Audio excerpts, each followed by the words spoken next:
ஒட்டுமொத்தமாக திமுகவில் இணைந்த பாஜகவின் எம்எல்ஏக்கள் என்டிஏ கூட்டணிக்கு விழுந்த மிகப்பெரிய அடி. அதாவது தமிழக சட்டமன்ற தேர்தல் என்பது வருகின்ற ஏப்ரல் 23 நடைபெற இருக்கும் நிலையில் அனைத்து அரசியல் கட்சிகளும் தீவிரமாக தேர்தல் வேலைகளில் ஈடுபட்டு வருகின்றன. மேலும் இந்த முறை திமுக, அதிமுக, விஜயின் தாவேகா என இந்த 3 கட்சிகளுக்கு இடையில்தான் கடுமையான போட்டி இருக்கும் என்று எதிர்பார்க்கப்படுகிறது. அப்படித்தான் கருத்து கணிப்பு முடிவுகளும் வெளிவந்து கொண்டிருக்கிறது. ஆனாலும் அப்படி வெளியாகி வரும் அனைத்து கருத்து கணிப்புகளிலும் திமுக கூட்டணிதான் அதிகப்படியான வாக்குகளை பெற்று முதல் இடத்தில் இருந்து வருவதும் குறிப்பிடத்தக்கது. திமுகவுக்கு அடுத்து 2வது இடத்தில் அதிமுக கூட்டணியும், அதிமுக கூட்டணிக்கு அடுத்து 3வது இடத்தில், அதாவது கடைசி இடத்தில் விஜயின் தவைக்கா என தேர்தல் முடிவுகள் இருக்கும் என்று கருத்து கணிப்பு முடிவுகள் வெளியாகி இருக்கிறது. அதிலும் அதிமுக தரப்பு பர்சனலாக எடுத்த கருத்து கணிப்புகளில் குறிப்பாக கடந்த 10 நாட்களில் 3 முறை அதிமுக தரப்பு வேறு வேறு சூழ்நிலைகளில் கருத்து கணிப்புகளை எடுத்து பார்த்துள்ளது. அத்தகைய கருத்து கணிப்புகள் அனைத்திலும் திமுக கூட்டணிதான் வெற்றியின் உச்சத்தில் இருப்பதை அதிமுக உணர்ந்து விட்டது. அதனால்தான் இனிமேலும் இப்போது இருக்கும் கூட்டணியை நம்பி மட்டுமே இந்த தேர்தலை சந்தித்தால் அது வேலைக்கு ஆகாது என்பதை உணர்ந்து அதிமுக கூட்டணி எப்படியாவது விஜயை தங்களது கூட்டணிக்குள் இழுத்துவிட வேண்டும் என்று போராடி வருகிறது. இதற்காக பாஜகவும் அதிமுகவும் விஜயின் கட்சியை தங்கள் கூட்டணிக்கு கொண்டு வர மீண்டும் மீண்டும் முயற்சி செய்து வருகின்றன.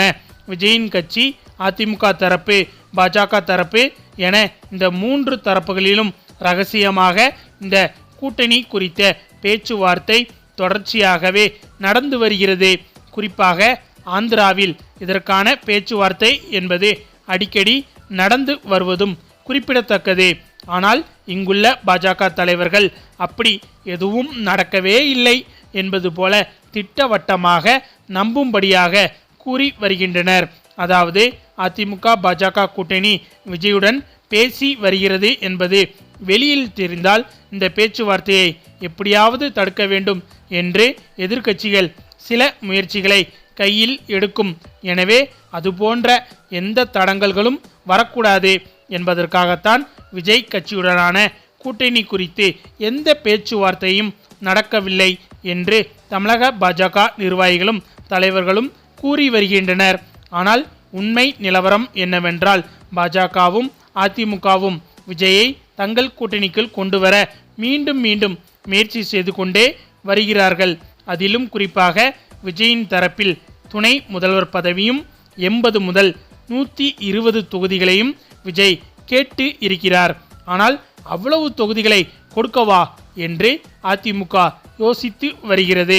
இந்த ஒரு தொகுதி பங்கீடு பிரச்சனை மட்டும்தான் இப்போது அதிமுக கூட்டணியில் விஜயின் கட்சி இணைவதற்கு இடையூறாக இருந்து வருகிறது. இதற்காக பாஜகவும் இறங்கி வந்து விஜயை சமாதானப்படுத்தி வருகிறது. ஆனாலும் கூட இவர்களது கூட்டணி பேச்சுவார்த்தை என்பது இன்னும் முடிவுக்கு வரவில்லை என்பதுதான் தற்போது வரை வெளியான தகவல்களாக இருக்கிறது. எப்படியாவது வருகின்ற சட்டமன்ற தேர்தலில் வெற்றி பெற வேண்டும் என்று போராடி வரும் பாஜகவுக்கு தற்போது மிகப்பெரிய அடி விழுந்திருக்கிறது. அதுவும் தமிழகத்தில் பாஜகவுக்கு பின்னடைவு ஏற்பட்டால் தற்போது அதிமுகவுக்கும் அது பின்னடைவுதான். அது ஏனென்றால் அதிமுகவும் பாஜகவும் வேறு வேறு கட்சி கிடையாது என்றும் பாஜகவுக்கு கீழ் அதிமுகவை எடப்பாடி மொத்தமாக சரண்டர் ஆக்கிவிட்டார் என்றும் பரவலாக பேசப்பட்டு வருகிறது. எனவே பாஜகவுக்கு தமிழகத்தில் ஒரு சரிவு ஏற்பட்டால் அது முழுக்க முழுக்க அதிமுகவையும் பாதிக்கும். அதன்படி இப்போது பாஜகவின் முக்கிய எம்எல்ஏக்களாக இருந்த பிரபலங்கள் ஒரு சிலர் திமுகவில் இணைந்துள்ளதாக தகவல்கள் வெளியாகி இருக்கிறது. அதில் முக்கியமான ஒருவர் சரத்குமார் என்றும் சொல்லப்படுகிறது. ஏனென்றால் சரத்குமாரை பொறுத்தவரையில் அவருடைய சமத்துவ மக்கள் கட்சியை கலைத்துவிட்டு பாஜகவில் இணைந்திருந்தார். அப்படி இணைந்த அவர் இந்த முறை தேர்தலில் பாஜக சார்பில் போட்டியிடுவார் என்று எதிர்பார்க்கப்பட்ட நிலையில் இந்த முறை தேர்தல் அரசியலிலிருந்து ஓய்வெடுத்துக் கொள்கிறேன் என்று சரத்குமார் கடந்த சில நாட்களுக்கு முன்பு கூறிவிட்டார். அதாவது ஒரு முறை பதவி வகித்தவர்கள் மீண்டும் தேர்தல் எப்போது வரும் என்று காத்திருப்பார்கள். எப்போது மீண்டும் போட்டியிட்டு எம்எல்ஏவாக மாறுவது என்ற ஏக்கத்தில்தான் இருப்பார்கள். அப்படி இருக்கும்போது சரத்குமார் மட்டும் திடீரென இந்த தேர்தலில் போட்டியிடப் போவதில்லை என்று அறிவித்தது பலருக்கும் அதிர்ச்சியாக இருந்தது. மேலும் சரத்குமார் இப்படி கூறியதற்கு மிக முக்கிய காரணம் பாஜக கொடுத்த அழுத்தம்தான் காரணம் என்று சொல்லப்படுகிறது. தமிழகத்தில் சரத்குமார் வெற்றி பெறக்கூடிய வாய்ப்பு ஒரு சில தொகுதிகளில் மட்டும்தான் இருக்கிறது. அந்த தொகுதிகளை பாஜகவிடம் சரத்குமார் கேட்டு இருக்கிறார். ஆனால் பாஜக தரப்போ அந்த தொகுதிகளை கொடுப்பதற்கு மறுத்துவிட்டது. இதனாலேயே சரத்குமார் தற்காலிகமாக இந்த தேர்தலில் போட்டியிடப் போவதில்லை என்று அறிவித்து விட்டார். இப்போது அதன் எதிரொலியாக பாஜக கொடுத்த அழுத்தம் காரணமாக இவர் திமுகவில் இணைய இருப்பதாக தகவல்கள் வெளியாகி இருக்கிறது. இது குறித்த பேச்சுவார்த்தை என்பது கடந்த சில நாட்களாகவே நடந்து வந்தது. தற்போது அந்த பேச்சுவார்த்தை நிறைவு பெற்றுவிட்டதாக கூறப்படுகிறது. எனவே சரத்குமார் அவர்கள் திமுகவில் இணைவது தற்போது 100% உறுதியாகி விட்டது. சரத்குமாரை தொடர்ந்து பாஜகவின் மிக முக்கிய அங்கமாக இருந்து வந்த விஜயதாரணி அவர்களும் தற்போது திமுகவில் இணைவது 100% உறுதியாகி விட்டது. ஏனென்றால் இவரும் காங்கிரஸ் கட்சியில் நீண்ட வருடங்களாக இருந்துவிட்டு பாஜகவில் இணைந்தார். ஆனால் பாஜகவில் இணைந்த இவருக்கு போதிய அளவிலான பொறுப்புகளும் பதவிகளும் கொடுக்கப்படவில்லை என்ற குற்றச்சாட்டுகள் பல நாட்களாகவே பேசப்பட்டு வந்தது. இந்த நிலையில்தான் இந்த சட்டமன்ற தேர்தலை முன்னிட்டு சரத்குமாரை போலவே இவருக்கும் இவர் கேட்கும் தொகுதியில் பாஜக இவரை போட்டியிட அனுமதிக்கவில்லை என்ற தகவலும் வெளியானது.